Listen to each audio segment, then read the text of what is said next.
Okay ना आते हैं आपके बीच में आज का विषय जो कि मैंने कहा था बहुत बहुत ज्यादा समझने सीखने और जिसके चलते आज मैं बैठ नहीं पा रहा हूं, मुझे खड़ा होकर बात करना पड़ रहा है क्योंकि टॉपिक ही ऐसा है। ठीक है ना। हम सभी जानते हैं कि परमेश्वर हमसे बात करता है। आमीन। परमेश्वर लगातार जिस दिन से पृथ्वी पर पहला आदमी बना जिसका नाम है आदम, बात करता आ रहा है। उसके बाद परमेश्वर ने बातें करी हनोक से, फिर उसने बातें करी नूह से, फिर उसने बातें करी अब्राहम से, फिर उसने बातें करी इसहाक, याकूब को भी गिनती में ले सकते। उसके बाद यूसुफ, एक ऐसा व्यक्ति जिसकी चर्चा मैं कर चुका हूं, लेकिन सबसे इंपॉर्टेंट व्यक्ति जिसके चलते परमेश्वर ने एक ऐसा राष्ट्र जिसको कहते हैं इज़राइल, उस राष्ट्र को एक लीडर के रूप में एक व्यक्ति को खड़ा किया जिसका नाम था मूसा। इंग्लिश में मोसेस और हिंदी में मूसा। उस व्यक्ति के द्वारा परमेश्वर बात करता गया। यस और नो जी। साथ ही साथ मैं समझता हूं, या उधर देख लो जल्दी से, उसका जो सॉकेट है ना निकाल के फिर लगा दो, या 1 सेकंड दीजिएगा प्लीज। बंद किया? या 1 सेकंड दीजिएगा क्योंकि हमारे ठीक घर के बगल में कुछ इलेक्ट्रिक का काम चल रहा है और जिसके चलते वाह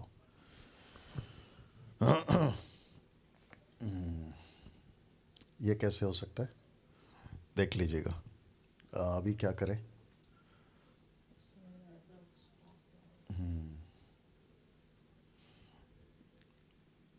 वापस लगा के देखो और ऑन करके देखो। आराम से करो करो करो करो करो, देखते क्या होता है। हाँ, या thank you Lord, thank you Jesus. या ठीक है, 1 सेकंड और प्लीज। ये आ रहा है? हाँ बस बस, आ जाओ आ जाओ।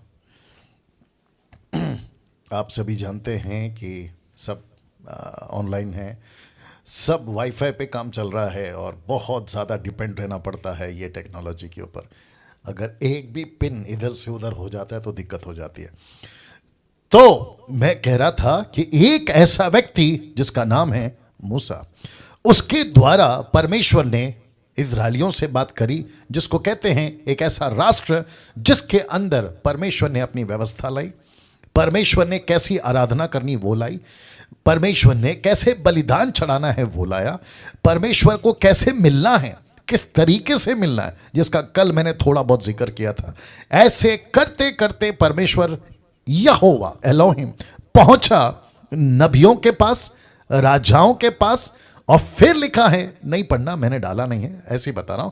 इब्रानियों की किताब 1 का 1, the book of Hebrew chapter 1 verse 1 लिखा है, बाप दादाओं से बात करते करते अंत के दिनों में वो अपने पुत्र के द्वारा, बेटे के द्वारा, जिसको हम यीशु कहते हैं, उसके द्वारा बातें की।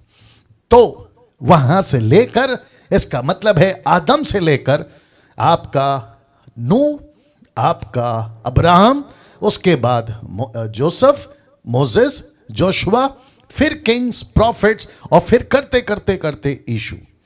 यीशु भी जब बात करते थे पृथ्वी के ऊपर तो उन्होंने ऐसे चेलों को सेलेक्ट करा जिसमें से एक जो बहुत ज्यादा प्रसिद्ध या फेमस था, जिसका नाम है पतरस, और उसके बाद पौलुस।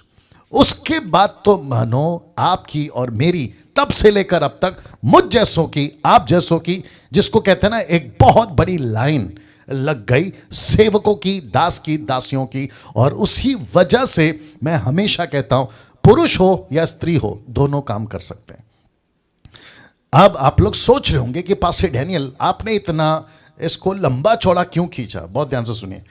परमेश्वर जब बात करता है तो उसकी अपनी एक भाषा है, जिसको लिखा है लैंग्वेज ऑफ द बाइबल, जिसको मैं हिंदी में रख रहा हूं। बाइबल की अपनी एक भाषा है। बहुत ध्यान से सुनिएगा यूट्यूब के लोगों, मुझे ऐसा लगता है, मैं गलत भी हो सकता हूं, मुझे ऐसा लगता है कि मसीह इतिहास में पहली बार ऐसा कोई टॉपिक आपके मसीह देह में रखा जा रहा है इस डीटी के माध्यम से, जिसको कहते हैं कि बाइबल की कोई भाषा है, बाइबल की अपनी एक भाषा है।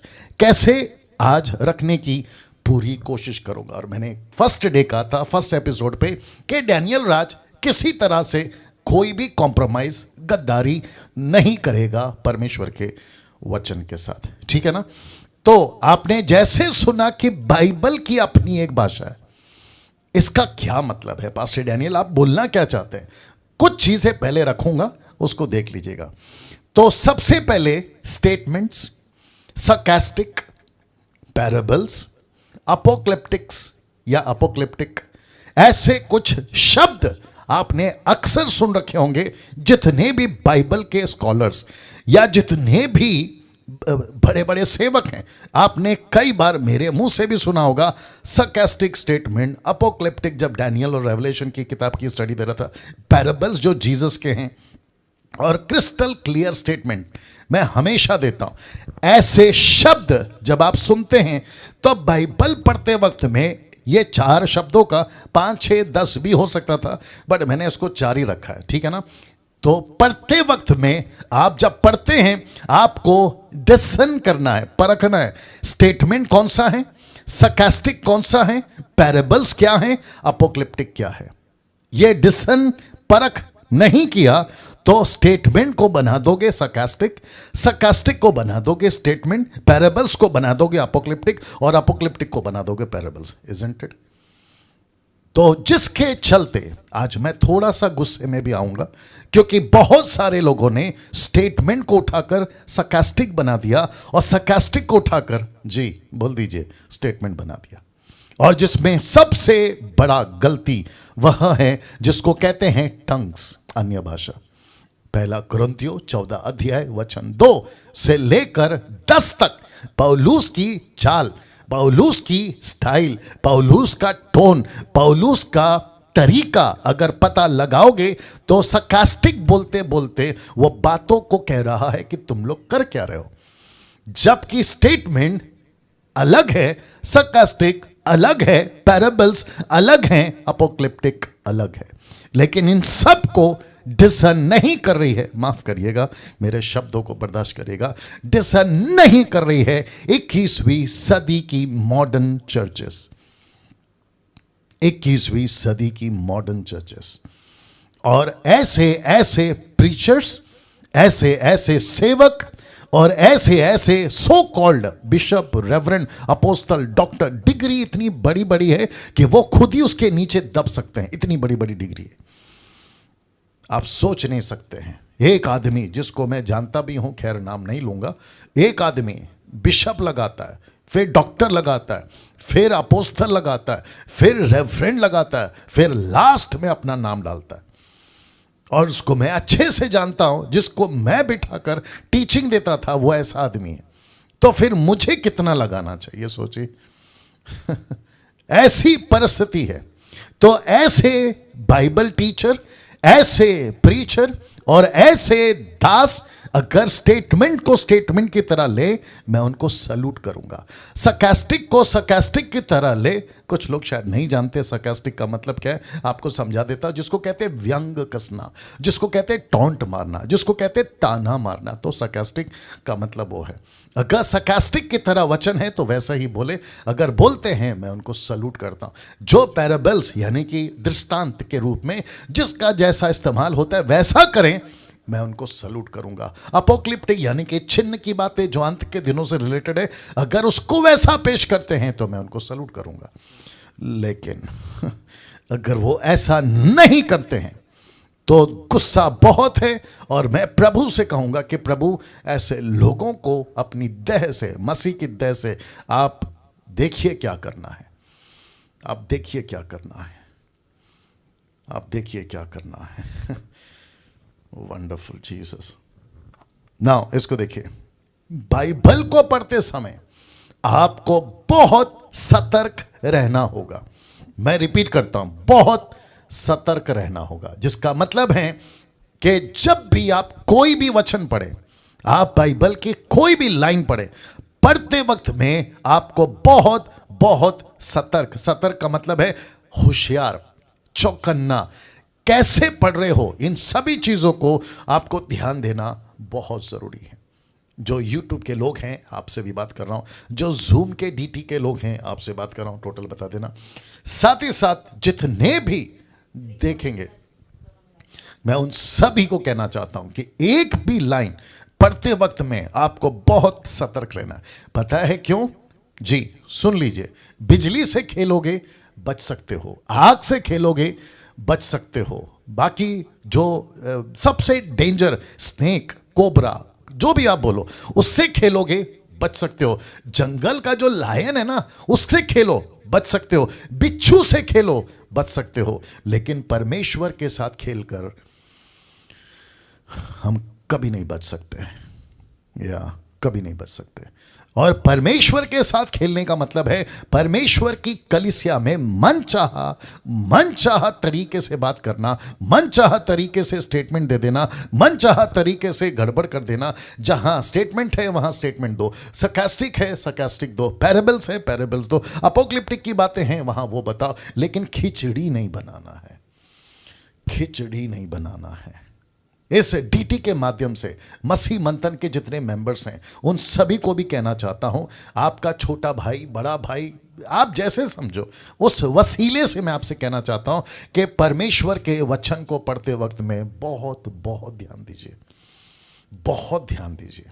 या क्योंकि परमेश्वर सब बर्दाश्त कर सकता है, लेकिन अपने वचन के साथ गड़बड़ी कतई बर्दाश्त नहीं कर सकता। जब इंपॉर्टेंस ऑफ द बाइबल, जो कि मुझे लगता है कल आएगा, मैं आपको बताऊंगा कि परमेश्वर ने अपने नाम से भी ज्यादा किसको इंपॉर्टेंस दिया है पता है?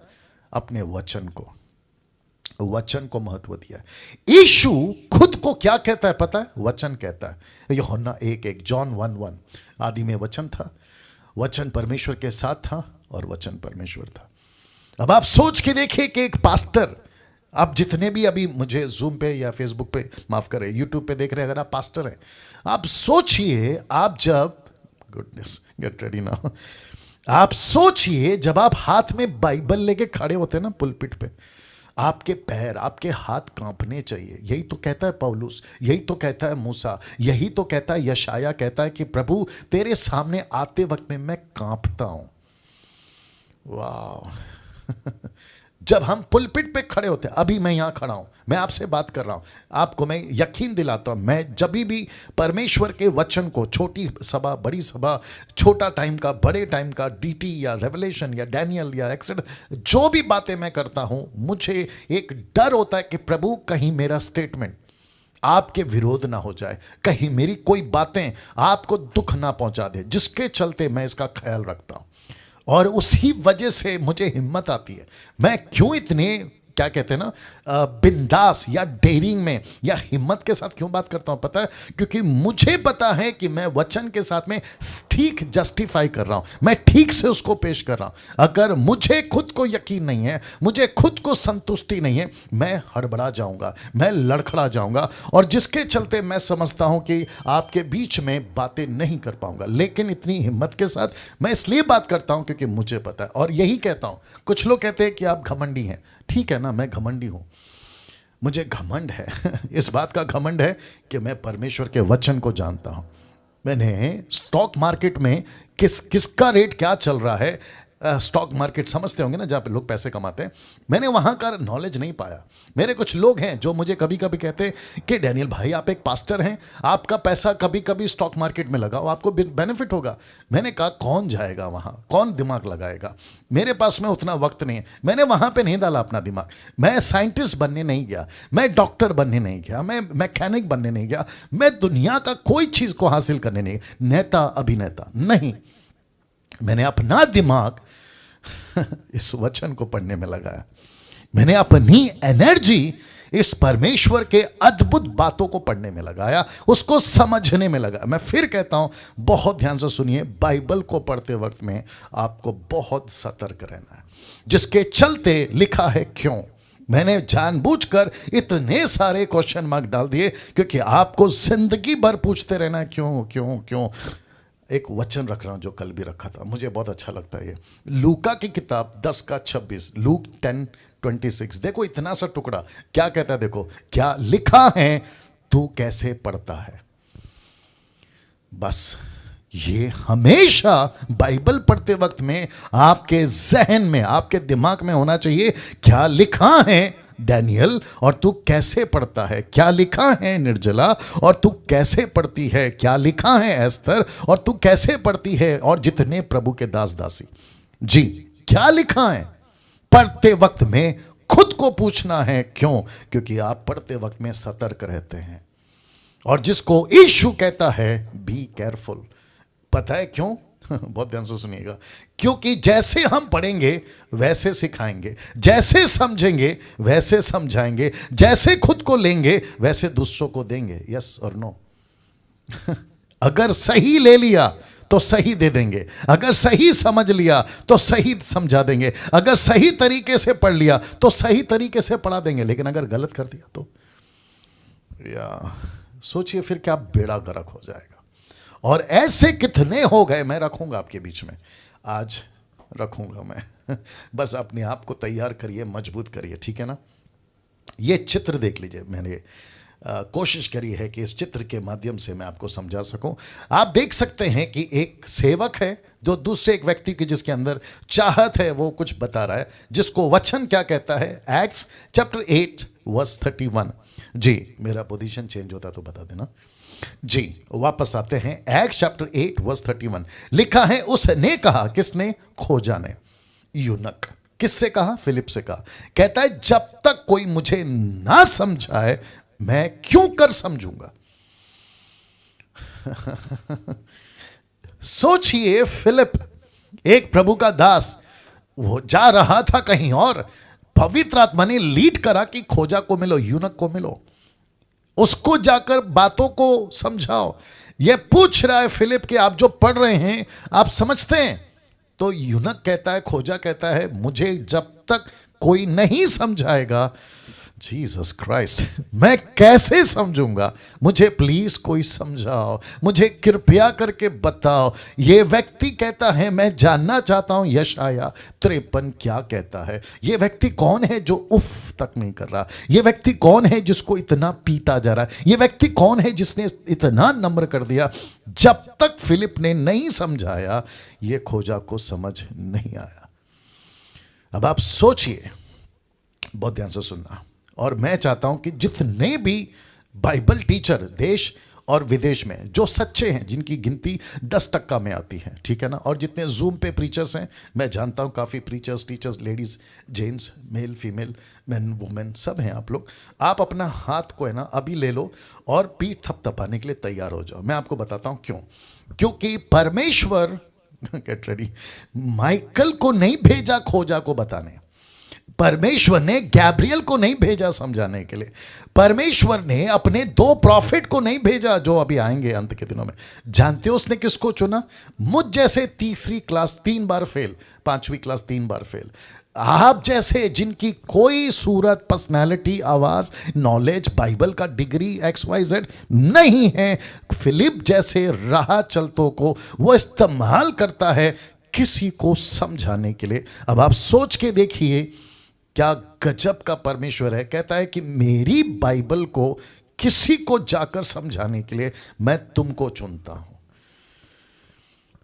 वाह, सी क्या प्रेशियस, क्या कीमती और क्या मूल्यवान लोग हैं हम और आप। या इसको डाइजेस्ट करिए, इसको हजम करिए, और आपके लाइफ में, आपके जीवन में हमेशा ये बात रखना कि परमेश्वर अब अपने लोगों के द्वारा अपनी कलीसिया से बात करता है, और ऐसे लोग जो सच्चे हैं, जो खरे हैं, जो यीशु की बातों को लेकर चलते हैं, ऐसों के द्वारा वो न जाने कितने खोजाओं से बात करेगा, न जाने कितने खोजाओं से बात करेगा। ये चित्र देख लीजिए, ये चित्र देख लीजिए, ये चित्र देख लीजिए।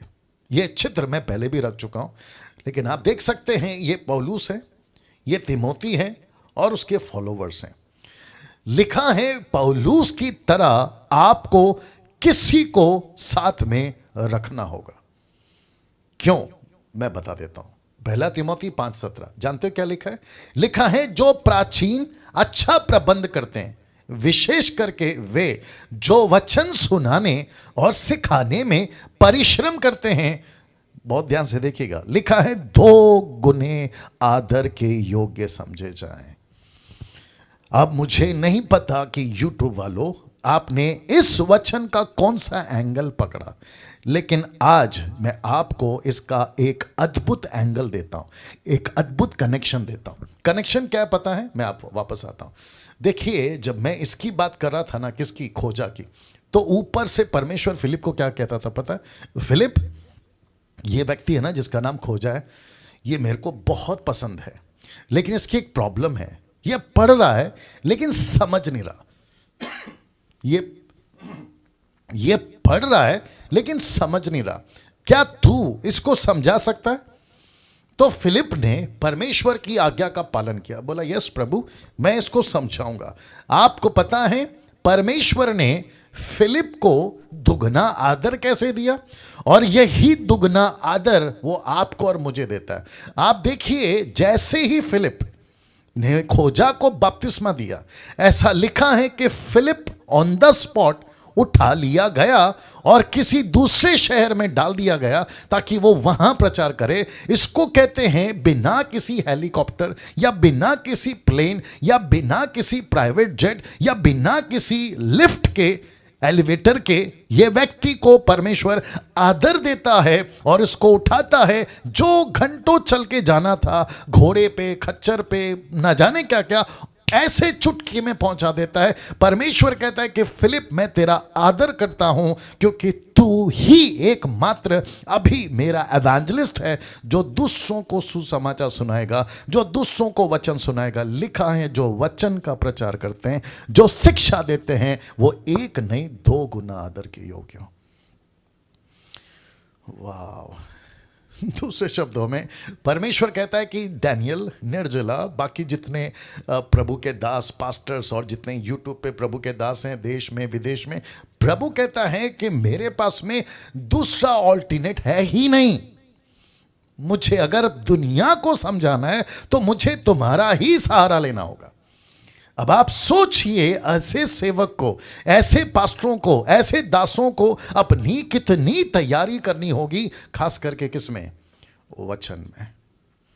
और मैं फिर कहता हूं, मुझे क्यों इतना गुस्सा आता है कभी कभी, और आज भी, और अभी भी हूं मैं गुस्से में, क्योंकि जिसके कंधे पे परमेश्वर ने पूरा खेत सौंपा था कि जाओ और अच्छी फसल काट के आओ, लेकिन गलत कर बैठ रहे हैं। ना तो बैलों का ख्याल रख रहे हैं, ना हल का ख्याल रख रहे हैं। फसल कब की तैयार हो गई है, यूहन्ना 4:35, लेकिन आंख उठाकर नहीं देख रहे हैं।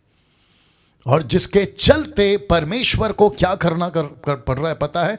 कहता है कि अगर जिसको इन्विटेशन दिया था, बुलाया था, वो नहीं आए तो राह चलते किसी को उठा के लेके आओ ताकि मेरा घर पार्टी से भरा रहे। दूसरे शब्दों में, ये भी भाषा है बाइबल की, मैं रखूंगा ताकि मेरा घर में खाने का कोई भी जो है नुकसान ना हो। दूसरे शब्दों में प्रभु कहता है कि मैं नहीं देखूंगा कि कोई पढ़ा लिखा है, मैं नहीं देखूंगा कि कोई बहुत ही हाईली एजुकेटेड है, मेरे को जिसका दिल अच्छा होगा मैं उसको इस्तेमाल करूंगा। तो लिखा है कि 2 गुना आदर के योग्य हो। तो मैं रिक्वेस्ट करता हूं कि जितने भी जो सच्चे दास हैं प्रभु के, दास दासी, पास्टर पास्टरनी, उन सबको जो वचन का प्रचार करते हैं वो आदर के योग्य समझे जाएं। अगर आप उनके लिए कुछ कभी कर सको तो जरूर करिएगा। आपके चर्च के पास्टर के लिए अगर अच्छा है, कभी कुछ कर सको तो जरूर करिएगा। जितने मेंबर सुन रहे हैं, आपको पता चलता है कि ये वचन को सिखाने वाला सही सेवक है,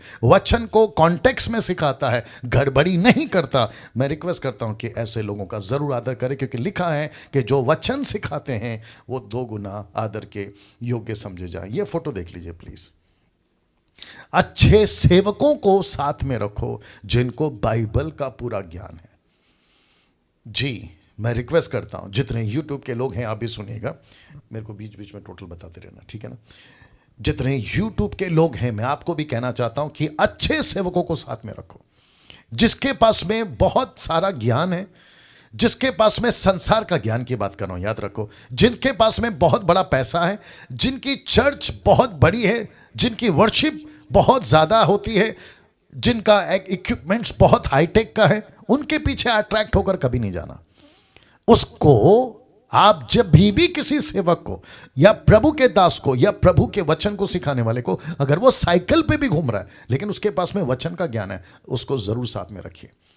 मैं ये नहीं कह रहा हूं कि गाड़ी बंगला रहने वाले अच्छे सेवक नहीं होते, होते हैं, मैं मानता हूं, लेकिन सेम टाइम आपको परखना है।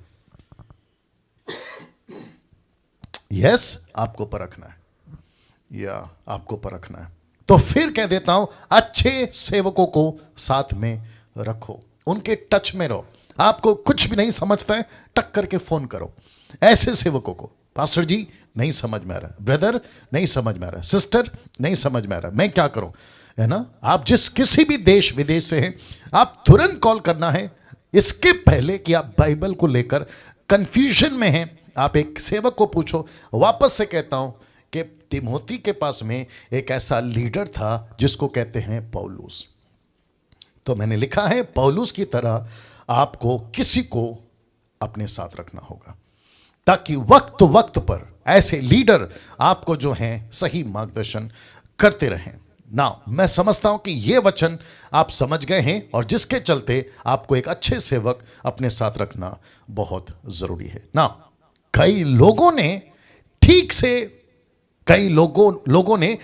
से पढ़ा नहीं किसको, वचन को, और ना ही ठीक से समझा, और ठोकर खाई और पढ़ना बंद कर दिया और नए नए सिद्धांत बना दिए।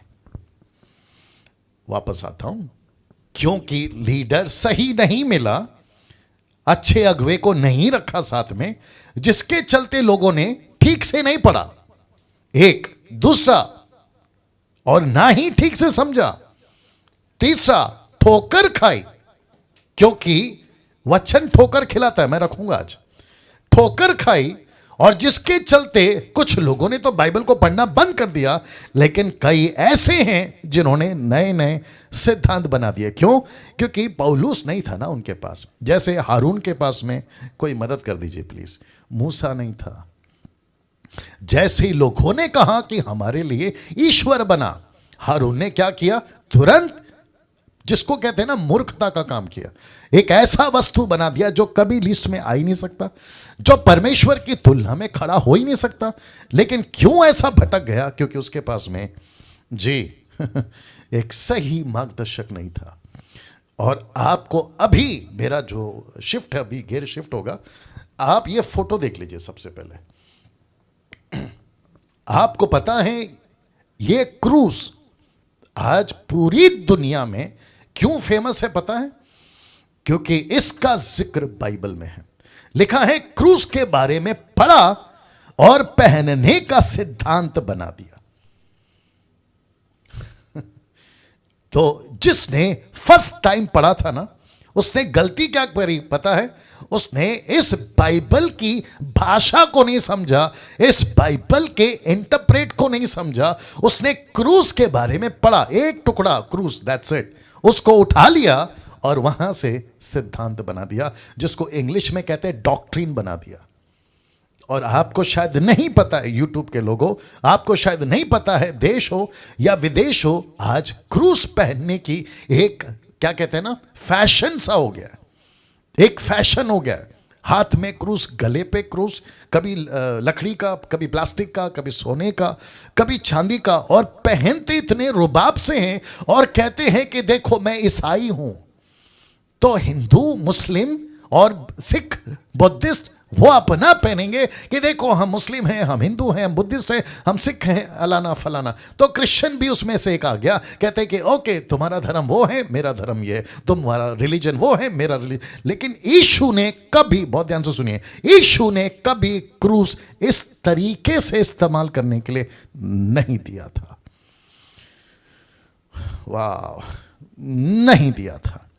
मैं फिर कहता हूं कि क्रूस को, क्रिश्चियनिटी को रिप्रेजेंटिव करने का सिंबल नहीं बनाया था, चिन्ह नहीं बनाया था। यीशु ने क्रूस का सहारा इसीलिए लिया था क्योंकि उन दिनों में जो मुजरिम होते थे, जो कत्ल करते थे, जिनको सजा मिलती थी, सजाए मौत, उनको क्रूस पे चढ़ाया जाता था, जैसे आज फांसी पे या कहीं पे सीधा शूट आउट, गोली मार दो। उन दिनों में क्रूस पे चढ़ाते थे।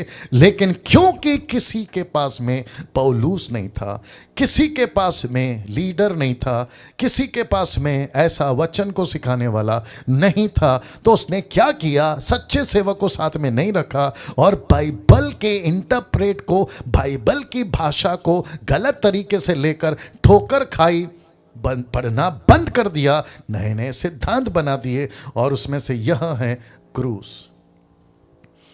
अब आप सोचिए डीटी के लोगों, अब आप सोचिए कि ये सारी बातें आपको मैं क्यों सिखा रहा हूं, क्योंकि हमको 22वीं पीढ़ी को इन सभी चीजों से मुक्त करना है, अगली पीढ़ी को इन सभी से मुक्त करना है। और ऐसे किसी सिद्धांत को, ऐसे किसी डॉक्ट्रिन को जहां क्रूस पहनने की बात आती है, जहां कुछ विशेष कपड़ा पहनने की बात आती है, जहां पे किसी प्रकार का अलग दिखने की, मैं क्रिश्चियन हूं इसलिए मैं अलग कपड़ा पहना हूं, मैं क्रिश्चियन हूं इसलिए मैंने क्रूस पहना है, मैं क्रिश्चियन हूं इसलिए मैं हाथ में बाइबल रखता हूं, नहीं, हम बाहर से क्रिश्चियनिटी नहीं दिखाएंगे बल्कि अपने कैरेक्टर से अपनी क्रिश्चियनिटी दिखाएंगे।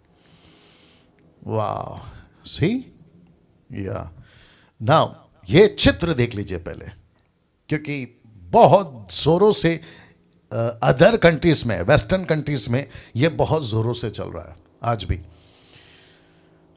एक वक्त था जहां मूसा ने पीतल का सांप का सहारा लिया और लोगों से कहा कि इसको देखो तो तुम बच जाओगे, फोटो देख लीजिएगा। और ऐसे ही किसी सांप का जिक्र यीशु ने किया था मरकुस के 16 के 18 में कि तुम सांपों को उठा लोगे। तो बस इतना सा टुकड़ा, क्योंकि ये बाइबल की भाषा है, बस इतना सा टुकड़ा उठाया और इसको डॉक्ट्रिन बना दिया। जानते हो क्या कहते हैं, अगर तुम ट्रू क्रिश्चियन हो तो हाथ में सांप उठा के बताओ, अगर तुम ट्रू क्रिश्चियन हो तो टंग्स में बात करके बताओ, अगर तुम ट्रू क्रिश्चियन हो तो जहर पी के बताओ। आपको शायद नहीं पता, इसको कहते हैं महामूर्खता। महामूर्खता।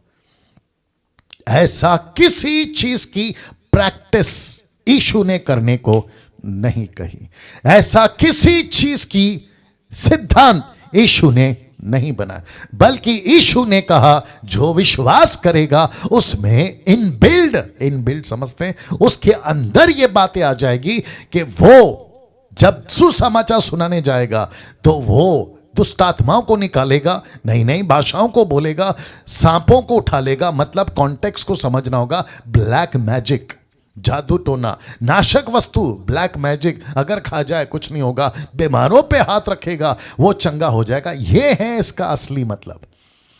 लेकिन क्योंकि पौलुस नहीं है ना किसी के साथ में, पौलुस जैसा टीचर नहीं है ना किसी के पास में, खोजा के लिए जैसा फिलिप था वैसा नहीं है ना, तो ऐसे चलते, मैंने बीच में एक पोस्ट डाला था, पोस्ट पे लिखा था और डाला भी था, खुला सांड। जैसा खुला सांड होता है ना बुल, वैसे ही ये लोग हैं आजकल। किसी की नहीं सुनते, किसी की बातों को नहीं समझना चाहते। जैसा दिल में बाइबल में लिखा है इसलिए मैं करूंगा, बाइबल कहती है इसलिए मैं चलूंगा। See this. अब आप सोचिए, यीशु ने अपने चेलों को कहा, यूहन्ना की किताब आई थिंक उसका माफ करें, लूका की किताब उसका 19 का 32-34 तक में यीशु ने कहा कि मुझे उसकी ज़रूरत है।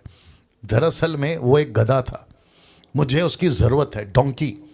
तो किसी ने कहा ये मेरे बारे में है, मुझे उसकी ज़रूरत है, क्योंकि यीशु ने मुझे चुना तो मुझे उसकी ज़रूरत है। तो उसको समझाना पड़ा, भाई हर जगह पे अपना नाम मत डाला कर, क्योंकि वो गधे की बात हो रही है।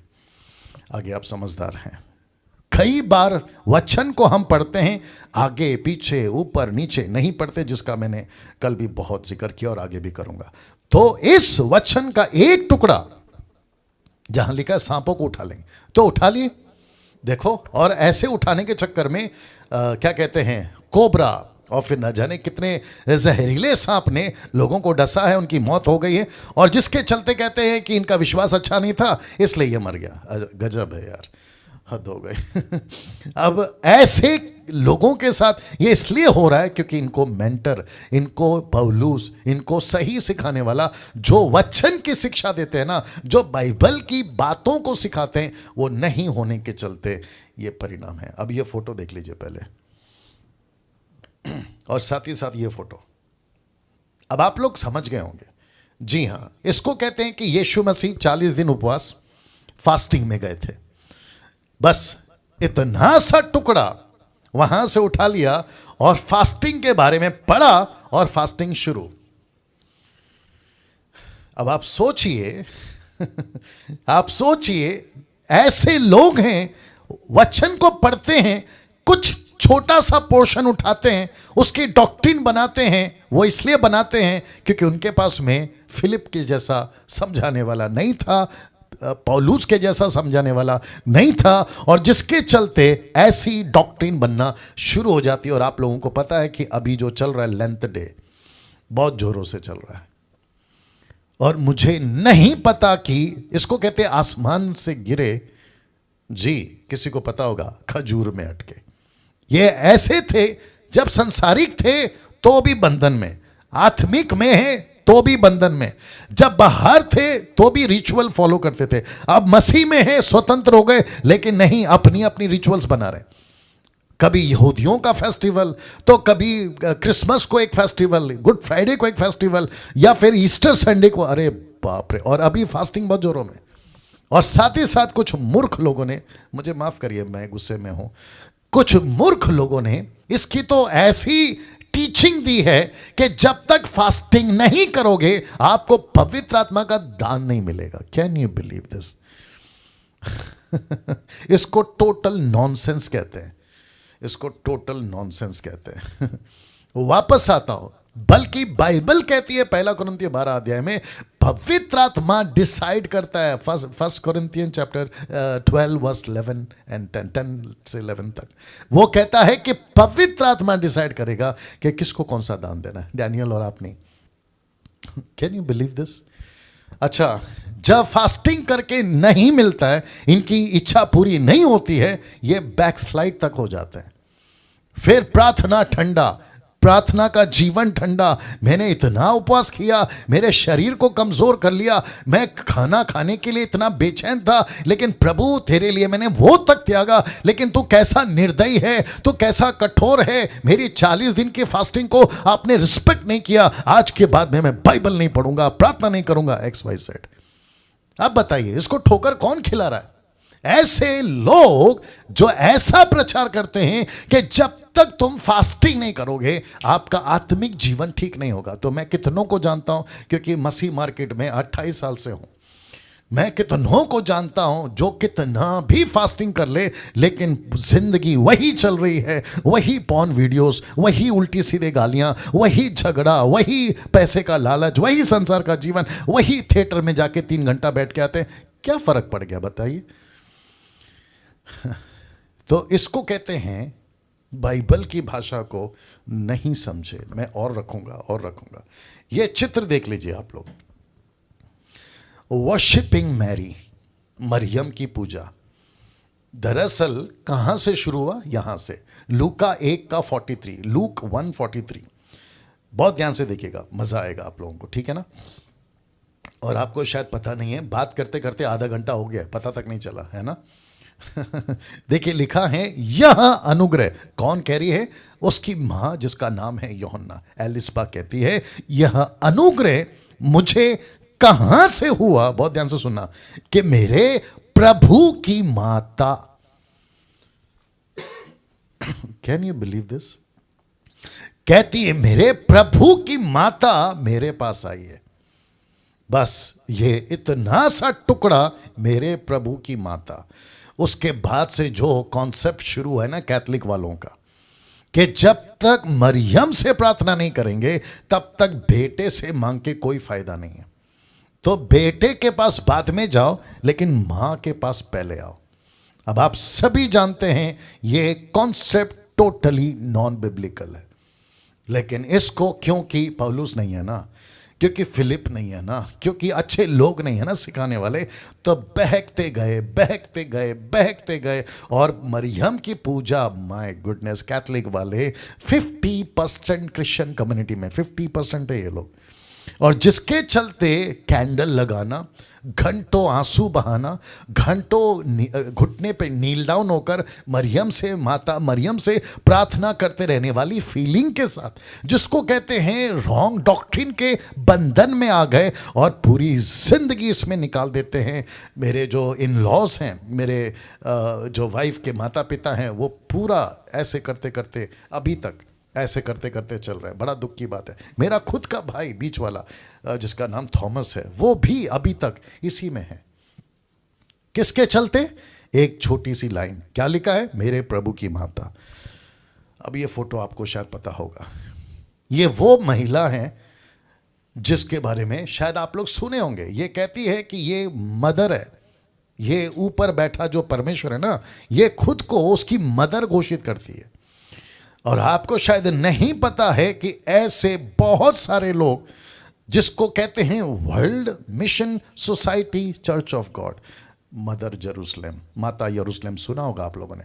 आपको पता है इन्होंने कहां से ठोकर खाई? इस वचन से, गलतियों 4:26 लिखा है, ऊपर की यरूशलेम स्वतंत्र है और वह हमारी माता है। माय गॉड, अब ये कैसे फंस गए इतने सारे लोग? देखिए ना, कितने दया आता है इन लोगों के ऊपर। इनको बहकाने वाली ये महिला कहती है कि ऊपर एक बाप है तो ऊपर एक मां भी है। ये कॉन्सेप्ट लेकर आई है, और इसने कनेक्शन कहां से दिया पता है? आदम और हव्वा से।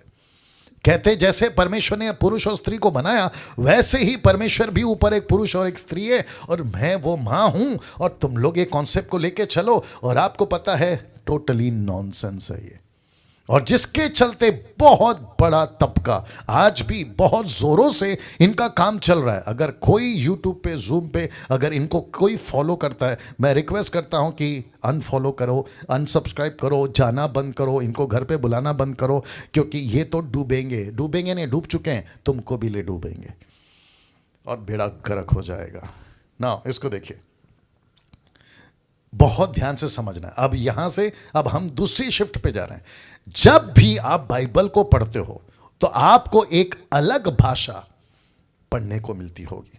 मैं जब पढ़ता हूं मुझे मिलती है।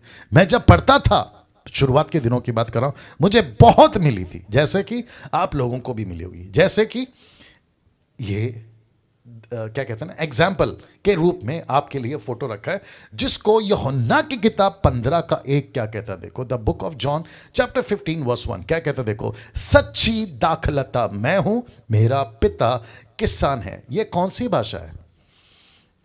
ये कौन सी भाषा है? कैसे बोल सकते हैं ये भाषा को? कैसे एक्सेप्ट कर सकते हैं ये भाषा को? मुझे तो शुक्र मनाना है ऐसे लोगों का कि किसी ने परमेश्वर को अंगूर नहीं बनाया अभी तक। मुझे शुक्र बनाना है उन लोगों का कि किसी ने अंगूर की डाली को वर्शिप करना शुरू नहीं किया, क्योंकि कितना सटीक लिखा है। देखो, सच्ची दाखलता मैं हूं और मेरा पिता किसान है। और मुझे इस बात का भी खुशी है कि किसी ने परमेश्वर को अभी तक किसान नहीं बोला। और मुझे नहीं पता अगली 22वीं 23वीं पीढ़ी में अगर ऐसा कोई वाले आ भी गए कि परमेश्वर नहीं है, वो अंगूर है, ऐसे बोलने वाले भी आ जाएंगे। ये वचन देखिए, मैं दाखलता हूं, तुम डालियां हो। ये कौन सी भाषा है? ये कौन सी भाषा है? सोच के देखिए आप। जबकि परमेश्वर कहता है अपने आप को रखने के लिए, परमेश्वर ये तरीके से, मैंने शुरुआत कहां से करी? आदम से बात किया, हनोक से बात किया, नूह से बात किया, मूसा से, अब्राहम से, इसहाक, याकूब, मोसे, जोसेफ, मोसेस, फिर उसके बाद में कई लोगों तक, और यीशु, पतरस और यूहन्ना, पौलुस। अब आप देखिए, ऐसे तरीके से परमेश्वर बात करता है। लेकिन समझने के लिए फिलिप कहता है मैं समझाऊंगा, पौलुस कहता है मैं समझाऊंगा। और इसीलिए परमेश्वर कहता है कि उनको डबल रिस्पेक्ट करो, जो तुमको अंगूर का अंगूर और परमेश्वर का परमेश्वर करके बताते हैं। वाह! जो माता यरूशलेम को माता यरूशलेम और यरूशलेम को यरूशलेम करके बताते हैं, ऐसों को इसलिए परमेश्वर ने कम ऑन। इसीलिए परमेश्वर ने मिनिस्ट्री में 5 प्रकार की सेविकाएं रखी है। एक है अपोस्तल, दूसरा है प्रॉफिट, तीसरा है एवेंजलिस्ट, चौथा है पास्टर, और आखिरी वाला बहुत इंपॉर्टेंट है जिसको कहते हैं टीचर, उपदेशक। यस, या। अब आप सोचिए, क्या ऐसी भाषा को समझने के लिए आपको और मुझे मेहनत नहीं करनी है? करनी है। परमेश्वर ये क्या है? आप खुद को अंगूर कैसे बोल सकते हैं? आप खुद को दाखलता कैसे बोल सकते हैं? परमेश्वर कहता है कि डैनियल, मेरा स्टाइल है, मैं इस तरीके से पेश करता हूं, मैं इस तरीके से आता हूं, मैं आगे और भी रखूंगा। लेकिन बुद्धि दी है। पवित्र आत्मा के 9 वरदान का पहला 2 वरदान का नाम ही बुद्धि और ज्ञान है। बुद्धि और ज्ञान है। क्यों? क्योंकि प्रभु जानता था कि कलीसिया जब बढ़ेगी, विचित्र विचित्र प्राणी आएंगे, उल्टे सीधे वाले आएंगे और वचन को तोड़ मरोड़ कर पेश करेंगे। इसके पहले कि ऐसी गड़बड़ हो, मैं पतरस को खड़ा करूंगा, मैं यूहन्ना को खड़ा करूंगा, मैं फिलिप को खड़ा करूंगा, मैं पौलुस को खड़ा करूंगा, मैं डैनियल को, निर्जला को, एस्तर को, आशा व्हीलर को, पॉल को, सुरेश को, इन सब को खड़ा करूंगा, ताकि ये मसीह की देह को अंगूर अंगूर करेगा और परमेश्वर परमेश्वर करेगा। See this? वाह, या वो ताली के योग्य है। कौन? परमेश्वर। नाउ अक्सर हम पढ़ते हैं इब्रानियों 4:12, परमेश्वर कहता है मेरा वचन 2-धारी तलवार है। वो तो शुक्र है कि सरदारों की तरह हम यहां बगल में तलवार लेकर नहीं घूम रहे, नहीं तो अगर कोई उठ पटांग टीचिंग कल को आ सकती है। वचन तलवार है, हम तलवार लेकर घूमेंगे। बोला क्यों? बाइबल में लिखा है, क्रूस को पहनते वक्त अगर किसी पहले व्यक्ति ने रोक दिया होता ना, आज क्रूस का ये बेड़ा गर्क नहीं हुआ होता। क्रूस अपनी जगह होता और क्रूस पे मरा मसीहा अपनी जगह होता। लेकिन आज मिक्स कर दिया है। मसीहा पीछे चला गया, क्रूस आगे आ गया। यीशु पीछे चला गया, उसकी मां आगे आ गई। टीचिंग पीछे चला गया, माता यरूशलेम वाले मूर्ख लोग आगे आ गए। या परमेश्वर का वचन 2-धारी तलवार है। इसके पीछे एक भाषा है, यह भाषा को समझना होगा, जिसके चलते परमेश्वर ने कलीसिया में टीचर रखे हैं, जिसके चलते परमेश्वर ने मसीह मंथन में आप और मुझ जैसे लोग रखे हैं, और आपके लिए अभी मुझे रखा है, ताकि मैं पूरी ईमानदारी के साथ में आपको वचन को परोस सकूं। क्योंकि परमेश्वर का वचन 2-धारी तलवार है। एग्री करता हूं मैं, लेकिन ये भाषा अलग है, इसका निचोड़ अलग है। हम तलवार नहीं ले सकते। तलवार का एग्जाम्पल दिया है, देखो ना, लिखा है ना, क्योंकि परमेश्वर का वचन जीवित, प्रबल और हर एक 2-धारी तलवार से भी चोखा है। एग्जाम्पल है, तलवार नहीं ले सकते ना भैया। या अब इसको देखिए, ये किसकी भाषा है? यीशु की भाषा है। मैं आपको बताता हूं, मत्ती का 25:33 में, मैथ्यू 25:33 में, और वह भेड़ों को अपनी दाहिनी ओर और बकरियों को बाईं ओर खड़ी करेगा। अब आप देख लो, भेड़ और बकरी, ये कौन सी भाषा है? अब ये फिर कहता हूं, शुक्र है कि भेड़ और बकरी आज चर्चों में फोटो लगकर पूजा नहीं हो रही है। आप देख लीजिए, परमेश्वर ने यह भाषा का इस्तेमाल किया कि शीप अलग है, बकरी, भेड़ बकरी अलग है। इसको मैंने इसलिए रखा है ताकि मैं बता सकूं कि दोनों में अंतर क्या है। बकरी नहीं सुनती जितना शीप सुनती है, बकरी मैं करती है, शीप नहीं करती है। ये एक अलग लैंग्वेज है परमेश्वर का, जो कि चरवा बेहतर जानते हैं। मैं चरवा नहीं हूं, चरवा बेहतर जानते। दोनों में फर्क कितना है, मुझसे बेहतर वो बता पाएंगे आपको। लेकिन परमेश्वर ने उन दिनों में, क्योंकि चरवाहा थे, भेड़ बकरी चराने वाले उन दिनों में तादाद ज्यादा थी, तो यीशु ने इस लैंग्वेज का इस्तेमाल किया कि मैं भेड़ों को अलग करूंगा और बकरियों को अलग करूंगा। ये यीशु जानता है, ये उस वक्त के चरवा जानते हैं, क्योंकि कल्चर वैसी था। आज का कल्चर अलग है। आज तो गाड़ी यहाँ चलती है, मोटरसाइकिल चलती है। अगर आज यीशु होते तो एक तरफ BMW खड़ा करते और दूसरी तरफ मर्सिडीज खड़ा करते। बोला एक मर्सिडीज वाले को दाईं ओर खड़ा करूंगा। अरे ना, बात समझ में। ये वो उसकी भाषा है, उसको उठाकर हम कैसे किसी प्रकार का डॉक्ट्रिन बना दे। तो फिर कहना चाहता हूँ कि टीचर को रखो जो आपको बकरी का बकरी करेगा और भेड़ का भेड़ करेगा। अब ये फोटो देख लीजिए, मत्ती का 13:45 से 46 में। बहुत ध्यान से सुनिएगा।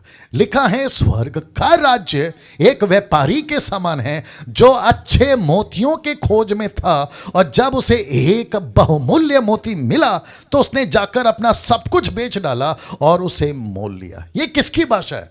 ये यीशु की भाषा है। ये किसकी भाषा है? ये बाइबल की भाषा है। ये क्या समझाना चाह रहा है? परमेश्वर इंपॉर्टेंट समझाना चाह रहा है। परमेश्वर के राज्य की कीमत बता रहा है। कह रहा है कि जब तुमको परमेश्वर का राज्य मिलता है ना, तो वो पर्ल्स के समान है, मोतियों के समान है। आपको बाकी सब बेचना पड़े ना, देखो लिखा है ना, उसने सब कुछ बेच दिया। जक्कई ने क्या किया? सब कुछ दे दिया। इसको ऐसे गिनना है आपको। परमेश्वर, जीसस क्राइस्ट, मुझे अभी बीच में किसी ने, नहीं आज इनफैक्ट मुझे किसी ने कॉल किया और बोला कि पास्टर डैनियल प्रार्थना करो। मैंने बोला क्या करना है? कहता है कि मुझे बहुत दर्द होता है बॉडी में, मुझे झटके आते हैं। शायद हो सकता है मेरा वीडियो देखेगा वो। बात करते करते मैंने उसको एक बात पूछा। मैंने कहा कि आपके जीवन में कुछ ऐसी आदत हैं जो आप लेके चलते हैं? तो उसने कहा कि यस। मैंने बोला क्या? वो कहता है मैं 20 साल से गुटखा खा रहा हूं। 20 साल से गुटखा खा रहा हूं। मैंने उसको कहा मैं आपके लिए प्रार्थना नहीं कर सकता। बोला क्यों? मैंने कहा जब तक गुटखा नहीं छोड़ोगे, मैं यीशु से प्रार्थना कर कर यीशु की डांट नहीं सुनना चाहता हूं, क्योंकि यीशु उल्टा मेरे को बोलेगा तू क्यों गलत काम कर रहा है डैनियल, इसके जीवन में मैं कैसे आ सकता हूं, क्योंकि ये व्यक्ति 20 साल से गुटखा खा रहा है। कहता है मुझे स्वीकार किया हुआ है, 3 साल से मेरे पीछे चल रहा है, लेकिन इसकी गुटखा नहीं छूट रही है। अब बताइए ऐसे व्यक्ति के साथ में मैं प्रार्थना कर सकता हूं? नहीं कर सकता। हाँ, उसकी तसल्ली के लिए प्रार्थना कर सकता हूं, वो खुश होगा, लेकिन प्रभु नहीं खुश होगा। वो ऑफरिंग तक भेज देगा, लेकिन प्रभु बोलेगा तेरे को तो मार पड़ेगी डैनियल जब तू ऊपर आएगा, क्योंकि लिखा है एक व्यापारी अच्छी मोतियों की खोज में निकला, और जब मिल गई तो उसने बाकी सब बेच दिया। क्यों पता है? बाकी सब इसलिए बेचा क्योंकि उसको इस एक मोती का कीमत पता चल गया। ओ आप नहीं समझे। आपको बाकी सबको बेचना होगा क्योंकि आपको यीशु की मोती का कीमत पता हो जाना चाहिए। आपको पता है उससे गुटखा क्यों नहीं छूट रहा है? क्योंकि उसको यीशु जो मोती है ना, उसकी कीमत नहीं मालूम। आपको पता है किसी किसी का दारू नहीं छूट रहा है क्योंकि उसको यीशु का जो है ना मोती, उसकी कीमत नहीं पता। आपको पता है कई लोगों की गर्लफ्रेंड बॉयफ्रेंड नहीं छूट रही है क्योंकि उसको मोती का वैल्यू नहीं पता है। कौन? यीशु। आपको पता है कईयों के एक्स्ट्रा मैरिटल अफेयर नहीं छूट रहे हैं क्योंकि उनको वैल्यू नहीं पता है कि उसको क्या मिला है, मोती मिला है। वाह, सी। कुछ लोग कहते हैं मेरे से पाप नहीं छूट रहा, मेरे से झूठ नहीं छूट रहा, मैं कैसे इसको अलग करूं? तो परमेश्वर कहता है कि देख बेटा, इसको देख, ये एक ऐसा व्यापारी है जब इसको मोती मिली, कौन सी? बहुमूल्य, बहुमूल्य, बहुत कीमती। इसने अपना सब कुछ बेच दिया और उसको खरीद लिया। सी, क्या ऐसा लाइफ, क्या ऐसी भाषा, ऐसी टीचिंग कौन देता है? यीशु के टीचर्स, यीशु के प्रीचर्स, जिसको उसने मसीह की देह में रखा है। मैं फिर कहता हूं, अच्छे टीचर को साथ में रखो, अच्छे टीचर को साथ में रखो। और यही कारण है कि हमने मसीह मंथन खोला है पूरे मसीह समाज के लिए, देश में नहीं विदेशों में भी। इसलिए नाम रखा है मसीह मंथन वर्ल्ड ग्रुप। आपका मैं वेलकम करता हूं। अगर आपको हम मसीह मंथन वाले, आपको यीशु की तरह सही शिक्षा देने वाले, पौलुस की तरह सही शिक्षा देने वाले, पतरस की तरह सही शिक्षा देने वाले लग रहे हैं, आपका स्वागत है। आइए हमसे जुड़िए और मिलकर मसीह की देह को तैयार करेंगे। या ना मत्ती 7:6 में वापस यही मोती आ गया। देखो क्या लिखा है, पवित्र वस्तु कुत्तों को ना दो और अपने मोती सूअरों के को आगे मत डालो, ऐसा ना हो कि वे उन्हें पांव तले रौंद दे और पलट कर तुमको फाड़ डाले। कौन सी भाषा है? कुत्ता किसको कह रहा है? सूअर किसको कह रहा है? मोती किसको कह रहा है? यह भाषा है बाइबल की। अगर पढ़ते पढ़ते ये भाषा को नहीं समझे तो गड़बड़ कर बैठोगे। कहोगे कि परमेश्वर किसी को कुत्ता बोल रहा है, क्यों कुत्ता बोल रहा है पता लगाओ। परमेश्वर किसी को सूअर बोल रहा है तो क्यों बोल रहा है पता लगाओ, क्योंकि परमेश्वर को कोई दिलचस्पी नहीं है तुमको कुत्ता और सूअर बुलाने में। तुम्हारी हरकतों के चलते ये बात को बोल रहा है। और प्रभु कहता है कि मेरी मोती कुत्तों के आगे मत डालो, क्योंकि ये व्यापारी नहीं है। सीधे इसको कदर नहीं है मोती की। अगर इसको कदर होती ना तो ये सब कुछ बेच देता। ये जीसस क्राइस्ट, ये कुत्ता है इसके लिए इसको मोती की कदर नहीं, ये सूअर है इसके लिए इसको मोती की कदर नहीं है। आज कितने सारे ऐसे लोग हैं, यूट्यूब के लोगों, तुम भी सुनो, तुमको यीशु जैसा मोती मिल गया है लेकिन तुम्हारी सिगरेट नहीं छूट रही है, तुम कुत्ते हो। तुमको मोती जैसा यीशु मिल गया लेकिन तुमसे दारू नहीं छूट रही है, तुम सूअर हो। तुमको मोती जैसा यीशु मिल गया लेकिन गंदगी की जिंदगी नहीं छूट रही है, तुम सूअर और कुत्ते। इसलिए तो लिखा है ना कि मोतियों को सूअर और कुत्तों के आगे मत डालो। कैसा लग रहा है अजय का सब? कैसा लग रहा है? ऐसा चुपचाप नहीं बैठना ना, हाथ मुंह पे रख के रिएक्ट करो, रिएक्ट करो। हाँ, वाह, जीसस क्राइस्ट। इसमें पानी डालना, थोड़ा सा गर्म पानी डालना, इसी में डाल देना। ओके, ठीक है। चलिए, मैं आशा करता हूं कि आप लोग अभी तक बातों को समझ रहे हैं, आमीन। और साथ ही साथ आप लोग सीख रहे हैं, समझ रहे हैं। ये है लैंग्वेज। अब तक कैसे पढ़ते थे? टक टक टक टक टक टक। क्यों? फिलिप नहीं था ना, क्यों पौलुस नहीं था ना तिमोथी के लिए। वैसे ही अब परमेश्वर ने इस डीटी को लाया है, इसका पूरा फायदा उठाइए। नाउ इसको देखिए, मत्ती 5:13 में कहता है तुम पृथ्वी के नमक हो। मत्ती 5:14 में कहता है तुम जगत की ज्योति हो। ये कौन सी भाषा है? ये बाइबल की भाषा है। हम नमक कैसे हो सकते हैं, है ना? हम ज्योति कैसे हो सकते हैं? लेकिन प्रभु कहता है कि नहीं, मैंने तुमको जगत का नमक बोला है, मैंने तुमको जगत की ज्योति बोला। ये मेरी लैंग्वेज है, ये मेरी भाषा है, ये बाइबल की भाषा है जिसको समझना होगा। और समझाने के लिए मैंने बाइबल के टीचरों को रखा है। गड़बड़ नहीं करना, नहीं तो माता यरूशलेम फिर तैयार हो जाएगी, मदर मैरी फिर तैयार हो जाएगी, और न जाने कितने सारे कल्ट ग्रुप फिर तैयार हो जाएंगे, और जिसके चलते मसीह की देह बेड़ा गर्क हो जाएगी ना। मत्ती का 13:38 क्या कहता है? खेत संसार है। कैसे हो सकता है संसार खेत? फिर कहता है अच्छा बीज राज्य की संतान है और जंगली बीज दुष्ट की संतान है। ये किसकी भाषा है? ये बाइबल की भाषा है। पढ़ते वक्त में ये आएगा, पढ़ते वक्त में आपको मिलेगा। पढ़ते पढ़ते पता चलता है खेत संसार कैसे। तो प्रभु संसार को कैसे देखता है? खेत की तरह। अच्छा बीज किसको देखता है? जो परमेश्वर के लोग। बुरा बीज किसको देखता है? जो दुष्ट के लोग हैं। ये दोनों के दोनों, ये दोनों बीज आपको एक ही खेत में मिलेंगे, जिसको कहते हैं जी संसार।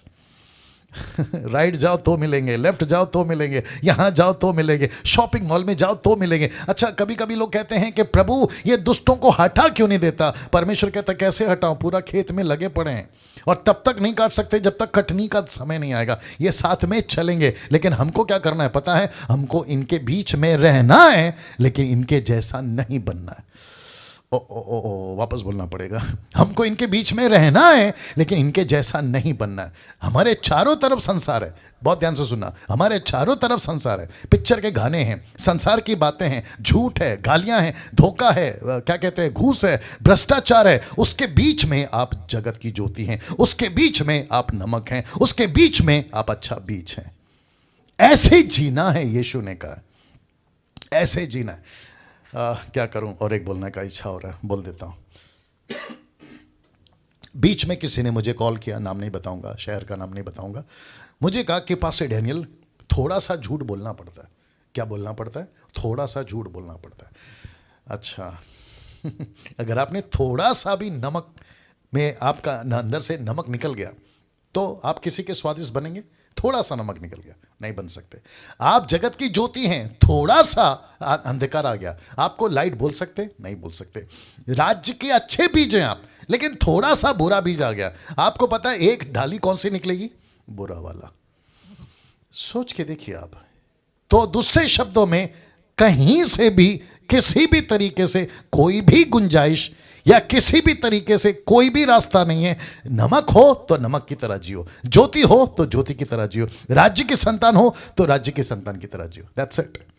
आप कहोगे छोटा सा झूठ, थोड़ी सी गलती, कभी कभी वाला पाप चलता है। क्या करूं, और एक आ गया। सुनो सुनो सुनो, मेरा एक दोस्त है, बहुत ध्यान से सुनना। वो कहते हैं कि जिस कंट्री में हम रहते हैं वहां बर्फ बहुत गिरती है। अच्छा, मैंने बोला तो बोलना क्या चाहते हैं? कहते हैं कि कभी कभी वाइन पी लेना चाहिए। हद हो गई साहब। बर्फ गिरते थे पौलुस के टाइम पे भी, बर्फ गिरती थी पतरस के टाइम पे भी, ठंड लगती थी यीशु के टाइम पे भी, उन पहली सदी के लोगों में भी ठंड होती थी। तो क्या सबके सब दारूबाज बन गए थे? क्या क्या क्या बोलते हो, कैसे बोल लेते हो यार? तुम बर्फ गिर रही है इसलिए हम थोड़ा सा वाइन पी लेते हैं, तुमको बहाना चाहिए वो बोलो, पीने वाले को बहाना चाहिए। और ये ना बात समझ में, सी ना, इस विषय को समझना बहुत जरूरी है। किसको? ये सारी बातों को, और अभी तक जो मैंने बताया बहुत जरूरी है। जरा ध्यान दीजिएगा, क्योंकि इब्रानियों किताब उसका 5:13, अब जरा ध्यान दीजिएगा, मजा आएगा, ठीक है ना। लिखा है क्योंकि दूध पीने वाले बच्चों को तो वो देखो, रिलीजियस नहीं लिखा है, धर्म नहीं लिखा है, लिखा है धर्म के वचन की पहचान। ओ ओ ओ ओ, आप नहीं समझे अभी भी। ये जो बच्चे हैं ना, ये बच्चे क्यों हैं मालूम है? ये बाइबल की भाषा को नहीं पकड़ पा रहे। कुत्ता को कुत्ता ही समझ रहे हैं, सुअर को सुअर ही समझ रहे हैं, माता मरियम को माता मरियम ही समझ रहे हैं, अंगूर को अंगूर ही समझ रहे हैं, लेकिन ये वचन को टैली नहीं कर पा रहे, वचन को परख नहीं पा रहे, वचन की भाषा को समझ नहीं पा रहे, इसलिए बच्चे हैं। See this। तो मुझको और आपको क्या बनना है?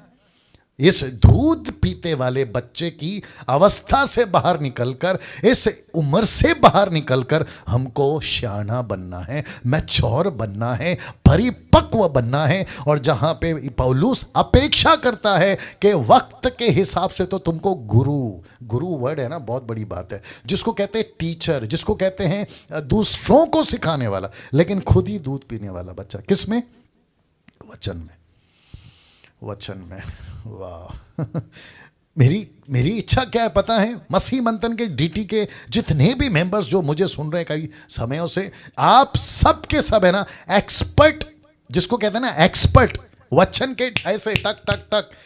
किसको क्या पूछना है पूछो, मुसलमानों आ जाओ, सिख लोगों आ जाओ, बुद्धिस्ट लोगों आ जाओ, यहूदी लोगों आ जाओ, मैं बताऊंगा कि वचन क्या है। ऐसे गुरु हो जाना चाहिए, किसी को टक्कर दे सके उस लेवल की नॉलेज आनी चाहिए। लेकिन दिक्कत की बात क्या है पता है? हम सर का दर्द हो रहा है पास्टर जी, प्रार्थना कर दीजिए, कमर दुख रहा है पास्टर जी, प्रार्थना कर दीजिए, थोड़ा सा तेल दे दीजिए, थोड़ा सा पानी दे दीजिए, कभी कभी घर पे आके है ना पास्टर जी, आपके पवित्र पैर आपके घर, हमारे घर पे रख दीजिए, हमारा घर पवित्र हो जाए। ऊपर से प्रभु बोलता है पास्टर का पैर छोड़ रहे, मैं पूरा तेरे जीवन में आके बैठा हूं, तेरा घर तो कब का पवित्र हो जाना चाहिए।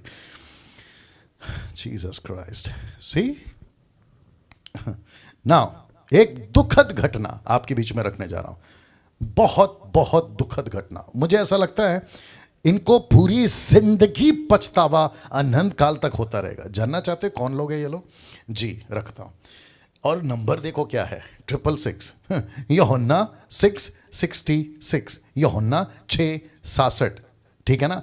इस पर उसके चेले, यानी कि यीशु के चेलों में से बहुतेरे उल्टे फिर गए। ये जो शब्द है ना बहुतेरे, इसका मतलब क्या पता है? बहुत सारे चेले यीशु को छोड़कर चले गए, और लिखा है उसके बाद उसके साथ नहीं चले। जानना चाहते हो क्यों? जी रख रहा हूं, ये चित्र देख लीजिए, यूट्यूब के लोगों आप भी देखिए। यीशु ने यूहन्ना की किताब उसका 6:53 में कहा था, यीशु ने कहा मैं तुमसे सच सच कहता हूं, जब तक तुम मनुष्य के पुत्र का मांस ना खाओ और लहू ना पियो, तुम में जीवन नहीं। बस इतना सा बोला था। तो जीसस क्राइस्ट, जो पीछे चले गए ना, मूर्ख टाइप के लोग जो पीछे चले गए ना, यीशु की भाषा को नहीं समझे, यीशु की बाइबल की भाषा को नहीं समझे, यीशु के तरीके को नहीं समझे, वो कहने लगे हम कैसे किसी का मांस खा सकते, हम कैसे किसी का लहू पी सकते। दरअसल यीशु कह रहा था मेरा मांस मेरा लहू का मतलब है प्रभु भोज, जिसको पौलुस को स्पष्ट बताया कि दाखरस और रोटी, जिसका जिक्र मैंने पिछले संडे हम सब ने लिया भी है ना, ये इसकी बात थी। लेकिन देखो यीशु की मांस वाली भाषा, यीशु की लहू वाली भाषा ये लोग नहीं समझे, और इनकी मूर्खता की लेवल देखो। रुककर पूछ सकते थे ना, जैसे चेलों ने पूछा मत्ती के 13 अध्याय में, पतरस ने पूछा, प्रभु ये जो आप खेत के बीच का दृष्टांत बता रहे हैं, जरा हमको खुल के बताएंगे? ऐसा नहीं पूछ सकते थे? पूछ सकते थे ना, लेकिन नहीं पूछे। मूर्खता देखो।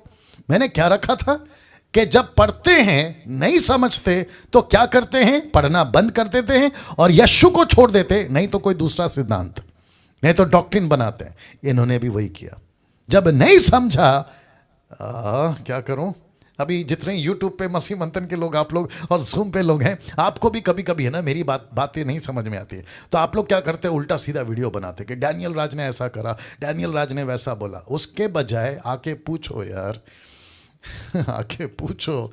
यीशु को पूछ सकते थे ये लोग कि आपका मांस और लहू का मतलब क्या है, जरा प्लीज बताइए। ये नहीं बताया, जबकि यीशु खुद कहता है, यहोवा खुद कहता है लहू नहीं पीना। याद होगा ओल्ड टेस्टमेंट में लहू पीना मना है, क्योंकि लहू में प्राण होता है। लेविटिक्स चैप्टर 11 वर्स 17, माफ करें 17 का 11, नहीं पीना, लहू नहीं पीना। लेकिन यहाँ पे यीशु कह रहा है तुम मेरा मांस खाओगे, मेरा लहू पियोगे। तो ये भाषा है उसकी, ये भाषा को समझना चाहिए था। जैसे यीशु अंगूर नहीं है, यीशु अंगूर का डाली नहीं है, लेकिन उन्होंने इस्तेमाल किया। वचन बीज नहीं है, वचन तलवार नहीं है। मैं बहुत कुछ रख सकता था, लेकिन मैंने देखा कि वक्त कम पड़ जाएगा, बट जितना रखा है उसको देना है अभी। यीशु के चेले उसको छोड़कर चले गए। देखो कितने सारे, बहुत सारे। कहीं यही गलती हमसे ना हो जाए, इसलिए मैं रिक्वेस्ट करता हूं कि यीशु को तो आपको रखना है, वचन को खूब पढ़ना है। मैंने कल बताया ना, कम से कम 30 से 40 चैप्टर आपको डेली पढ़ना है, डेली पढ़ना है। पता है क्यों? ताकि आप मजबूत हो जाए। दूसरा क्या काम है बताइए पृथ्वी के ऊपर? हम यहाँ पे नेता बनने तो नहीं आए, हम कोई क्या कहते हैं ना, एक्टर्स बनने तो नहीं आए। हमको कौन सा मिस यूनिवर्स बनना है या मिस वर्ल्ड बनना है, या फिर दुनिया का टॉप का है ना 10 एक्टर में से कोई मॉडल बनना नहीं बनना है सर। हमको डॉक्टर, इंजीनियर, हमको तो प्रभु का सेवक बनना है। और अगर उसी फील्ड में हम बाइबल को नहीं पढ़ रहे 30 से 40 चैप्टर, तो फिर मतलब क्या हो गया बताइए? और जिसके चलते मैं फिर कहता हूं, टीचर रखो, एक ऐसे शिक्षक रखो जो आपको सही। पंजाब के लोगों, खास करके आप लोगों ने बहुत उल्टे सीधे लोगों को रख लिया, जो कोई तेल बेच रहा है, पानी बेच रहा है, बेड़ा गर्क कर रहा है। और कर्नाटका, आंध्र प्रदेश, तमिलनाडु, गुजरात, अफ्रीका का तो बात ही मत करिए। सही लोगों को रखिए, नहीं तो फिर आपको ठोकर लगेगी और आप यीशु को छोड़ के बैठ जाओगे ना। एक स्टेटमेंट दे रहा हूं, देखिएगा। लिखा है, सोचिए यीशु के साथ रहकर अगर उसके चेले ठोकर खा सकते हैं, तो हमें कितना संभल कर वचनों को समझना होगा। वाह, सी, अगर यीशु को रखकर उसके चेले ठोकर खा सकते हैं। आज तो यीशु नहीं है, उसकी बाइबल है। आज तो चर्च है, आज तो वचन है, यीशु नहीं है ना, तो फिर हमको कितना संभल के रहना है। नाउ यीशु का स्टेटमेंट आपके बीच में रख रहा हूं। मत्ती 11:6 लिखा है, धन्य है वह। यह वह कौन है? जो बाइबल पढ़ता है। यह वह कौन है? जिसको नहीं समझ में आता बाइबल की भाषा। लिखा है, धन्य है वह जो मेरे कारण क्या ना खाए, ठोकर ना खाए। वाह, एक्सक्यूज मी। जो मेरे कारण ठोकर ना खाए, या इसका मतलब ये हुआ कि मुझे बाइबल को बहुत संभल के पढ़ना है। मैं रख दे रहा हूं, मुझे बाइबल को बहुत संभल के पढ़ना है। इसलिए मैंने कल कहा था, आज मैं बाइबल की भाषा पे बात करूंगा। लैंग्वेज ऑफ द बाइबल कैसी है? ये भाषा ऐसी है जो अभी तक रखा हूं, आगे तो और भी रखूंगा। आज थोड़ा लेट होगा, बर्दाश्त कर लीजिएगा, ठीक है ना? या यीशु के वजह से ठोकर नहीं लगनी चाहिए। मत्ती की किताब 13:19 जानते हो क्या लिखा है? जो कोई राज्य का वचन सुनकर, देख लो, नहीं समझता, उसके मन में जो कुछ बोया गया था उसे वह दुष्ट, कौन? लूसीफर, आकर छीन ले जाता है।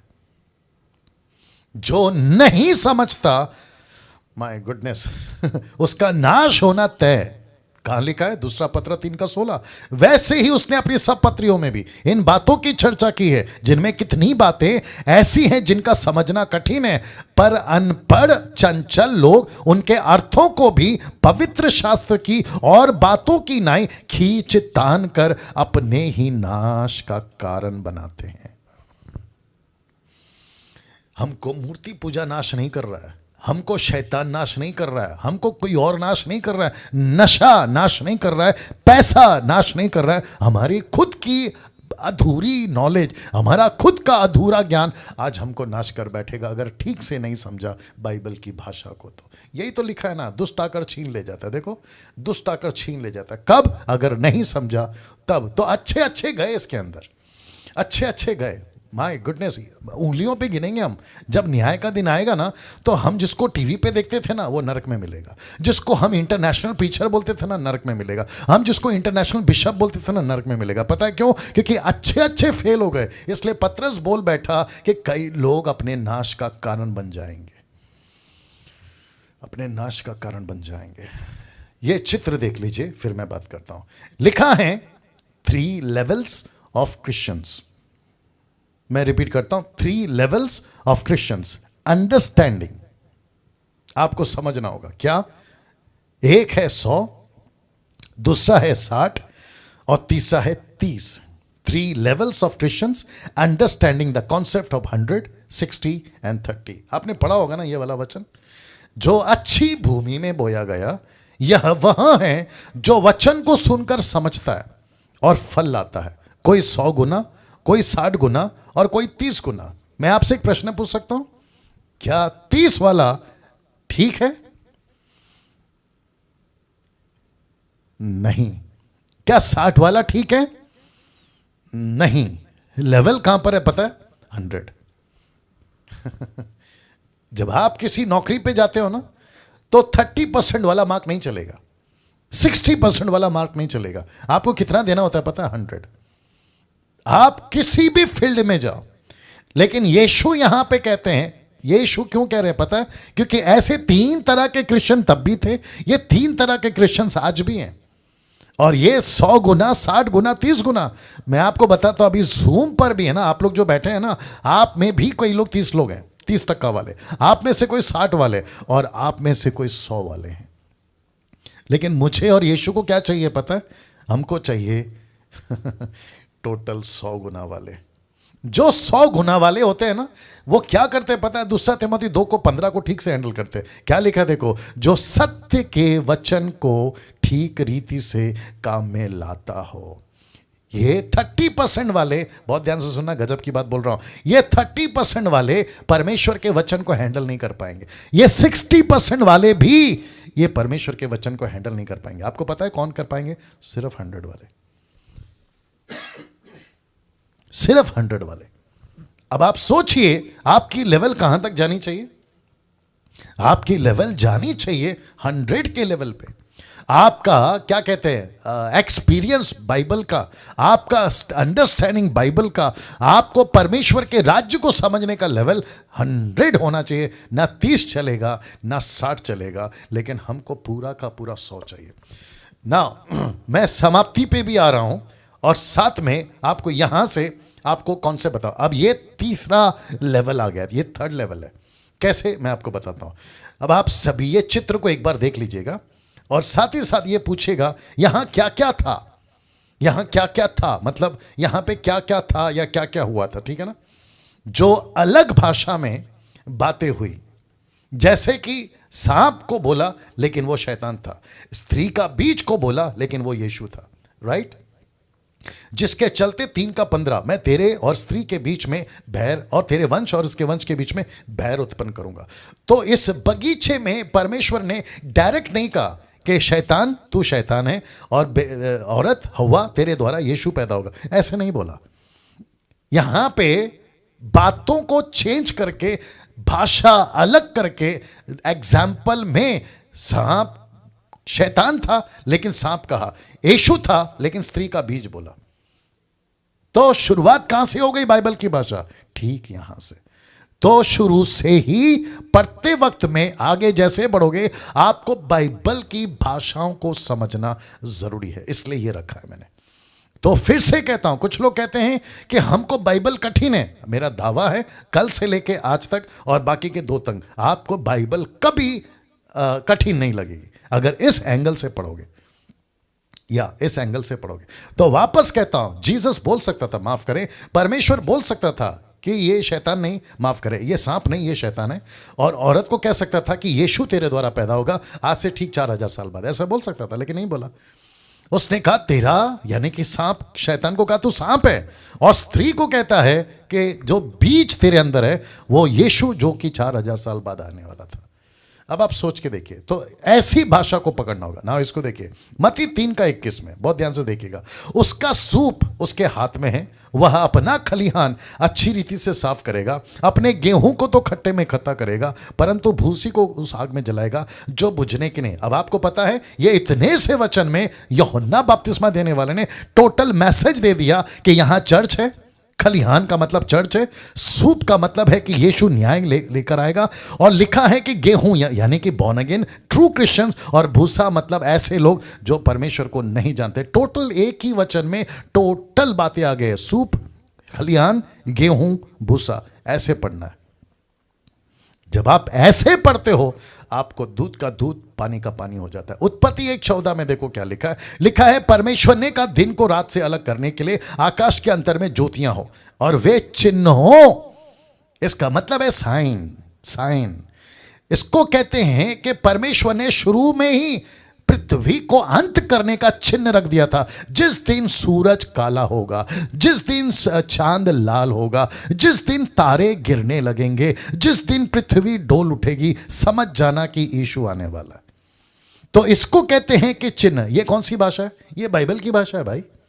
जबकि यहां क्या लिखना चाहिए था कि मैं सूरज बना रहा हूं अंत के दिनों के लिए, मैं चांद बना रहा हूं अंत के दिनों के लिए, मैं तारे बना रहा हूं अंत। ऐसा नहीं लिखा।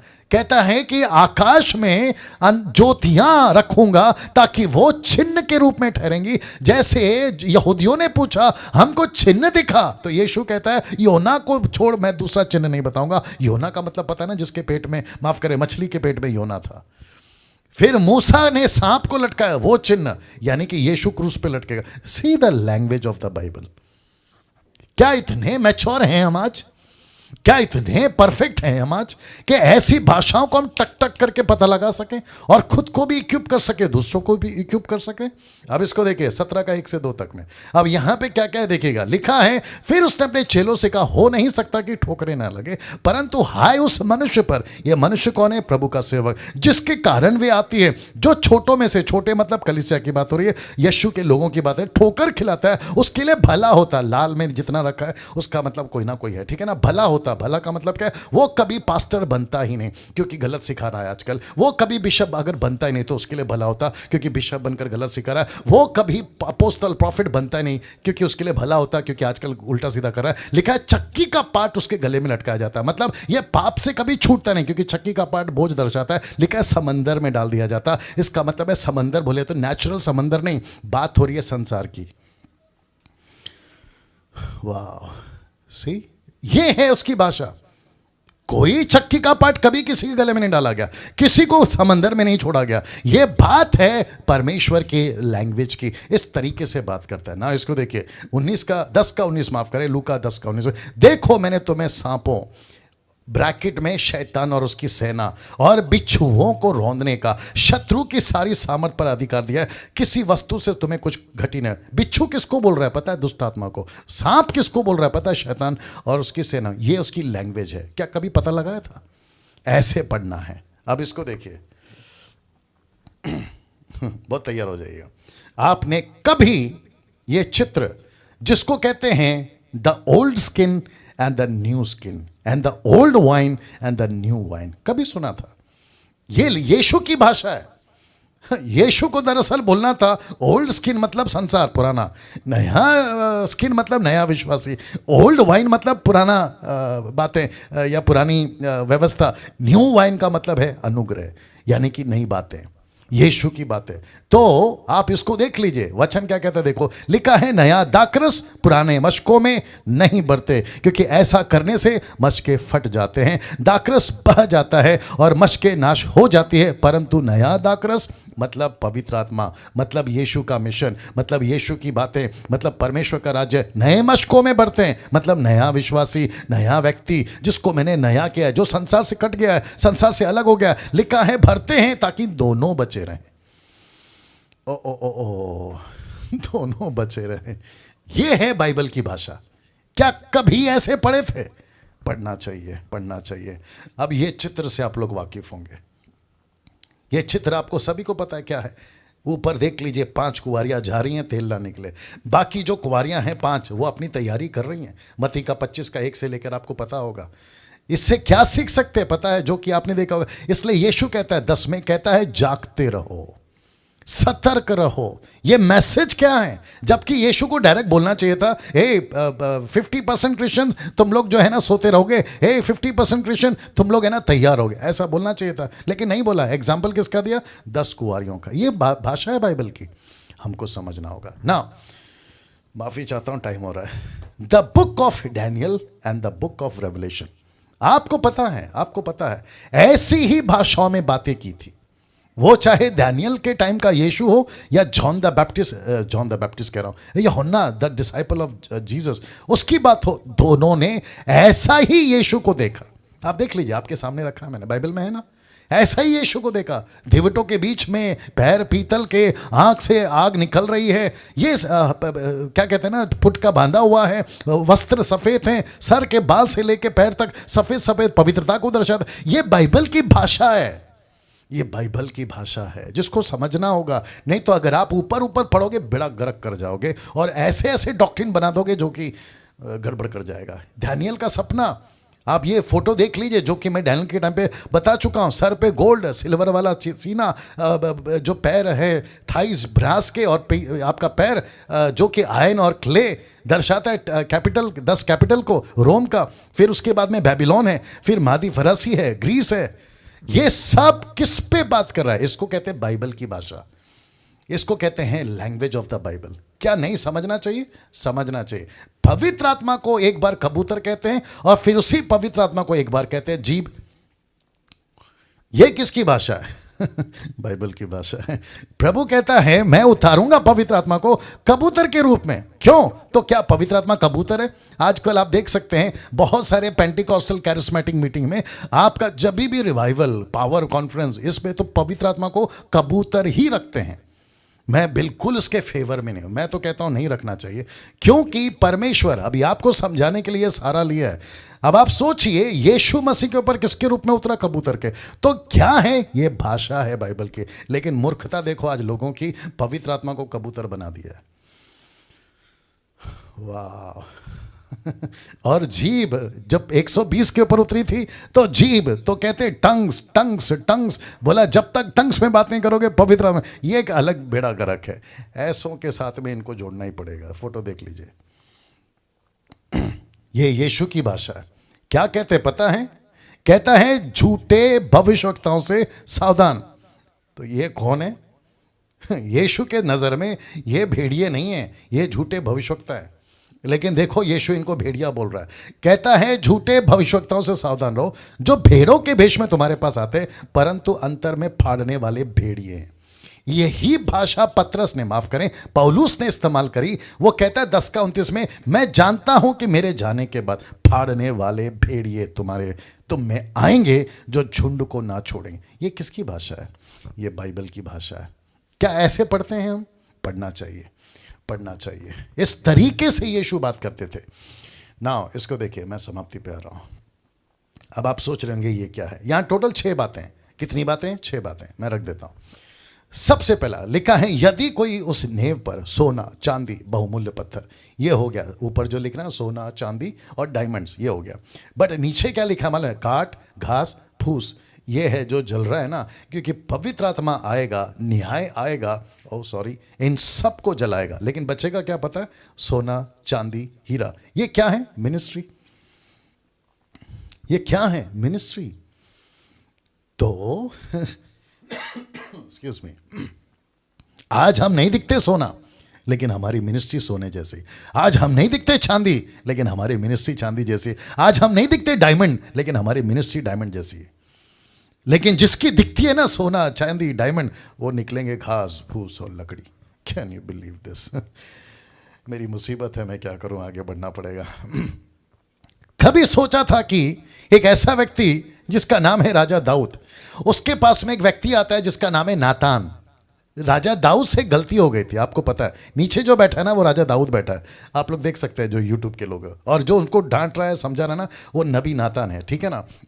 राजा दाऊद ने क्या गलती किया था आप सभी जानते हैं, ठीक है ना। और जिसके चलते नातान ने जो लैंग्वेज यूज करी ना वो कुछ ऐसी है, देखो। कहता है तब यहोवा ने दाऊद के पास नातान को भेजा और वहां उसके पास जाकर उससे कहने लगा, एक नगर में दो मनुष्य रहते थे। ये देख लो, दो मनुष्य, ठीक है ना, जिनमें से एक धनी और एक धनी था। धनी निर्धन था। धनी के पास तो बहुत सी भेड़ बकरियां और गाय बैल थी। और फिर उसके आगे लिखा है कि जब पार्टी का टाइम आया, क्योंकि उसके घर में रिश्तेदार आए थे, तो जिसकी एक थी ना, दोस्त ने क्या किया पता है, जिसके पास बहुत थी उसमें से नहीं लिया, लेकिन बेचारी जिसके पास एक थी उसका ही उसने कत्ल कर दिया और पार्टी किया। ऐसी भाषा किसकी है? जबकि नातान को आके क्या बोलना चाहिए था, दाऊद तूने गलती किया, दाऊद तूने किसी और की पत्नी के साथ गलत काम किया। ये भाषा नहीं बोला, उसने लैंग्वेज चेंज किया है। क्यों? ताकि हम सीखें, समझे। तो वापस कहता हूं कि बाइबल को समझने के लिए, बाइबल की भाषा को समझने के लिए आपको सही अगुवे, लीडर चाहिए। ये फोटो देख लीजिए। अब आपको अगर जितना दिख रहा है, आप अगर आप देख सको, दो पेड़ हैं जैतून के और दो गवाह हैं। अब इसको बाइबल देखो क्या बोल रही है, और मैं अपने दो गवाहों को यह अधिकार दूंगा कि टाट ओढ़े हुए 1360 दिन तक, यानी कि 3.5 साल तक भविष्यवाणी करे।